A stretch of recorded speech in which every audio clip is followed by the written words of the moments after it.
Well, Thousand Splendid Suns, I began writing about a year and a half or so after I finished The Kite Runner, which was a book about men, and I had decided to write a second novel about women.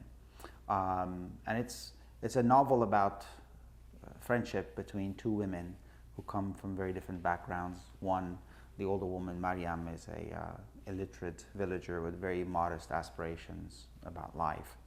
And the other is Layla is a younger urban woman who is educated and has aspirations of becoming a professional.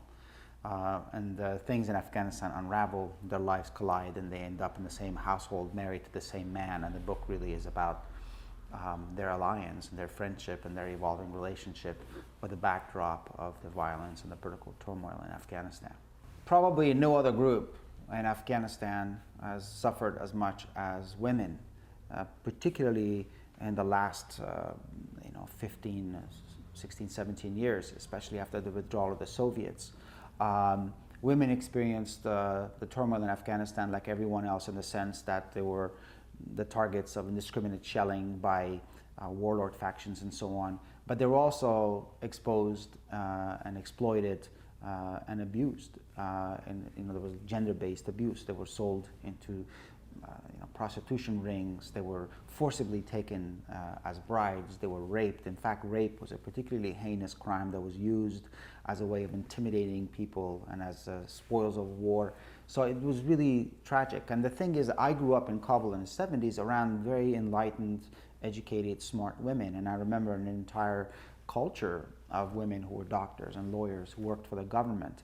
And it was always very hard for me to reconcile the images I was seeing on television about how women were being treated with my personal experience of women. Now, it should be said that women in Afghanistan have had it very difficult, not just the last 30 years, but for centuries. There are entire regions of Afghanistan where women are all but invisible from public life, and what the Taliban brought was pretty much status quo in those regions. But in a city like Kabul, which always prided itself on being more avant-garde, more progressive, more quote-unquote enlightened, these very tribal customs to be imposed on these urban, professional, enlightened women was a terribly onerous burden.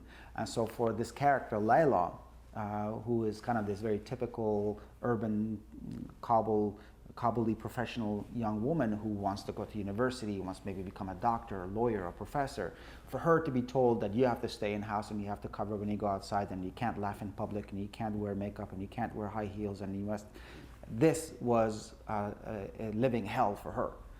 So I wanted to show this in a very kind of a dramatic fashion, and make the reader feel what it must be like to have all of your rights stripped away, and hopefully in the process bring to light the injustices that Afghan women faced then, and sadly continue to face today in many parts of Afghanistan. The en masse emancipation of Afghan women post 9/11 hasn't materialized, and there are many parts of Afghanistan where things haven't changed at all since the Taliban have left, and that's something that needs addressing. There are a number of kind of historical events that happen, especially in the second novel, and many of them in recent Afghan history are kind of landmark events. The invasion of the Soviets, the withdrawal of the Soviets, the arrival of the Mujahideen with all the promise of peace and reconciliation in April of 1992, the breakdown of relations between the Mujahideen and the terrible infighting that went on,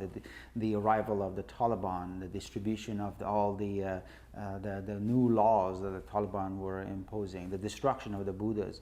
But these were things that had been documented and covered thoroughly in traditional news media, but had never been, at least to my knowledge, really explored in fiction. And the advantage of fiction is that it can take something that maybe you know about, but it makes it more personal and it puts you there. So everybody knew and had seen possibly even shots of the Taliban firing those cannons at the Buddha.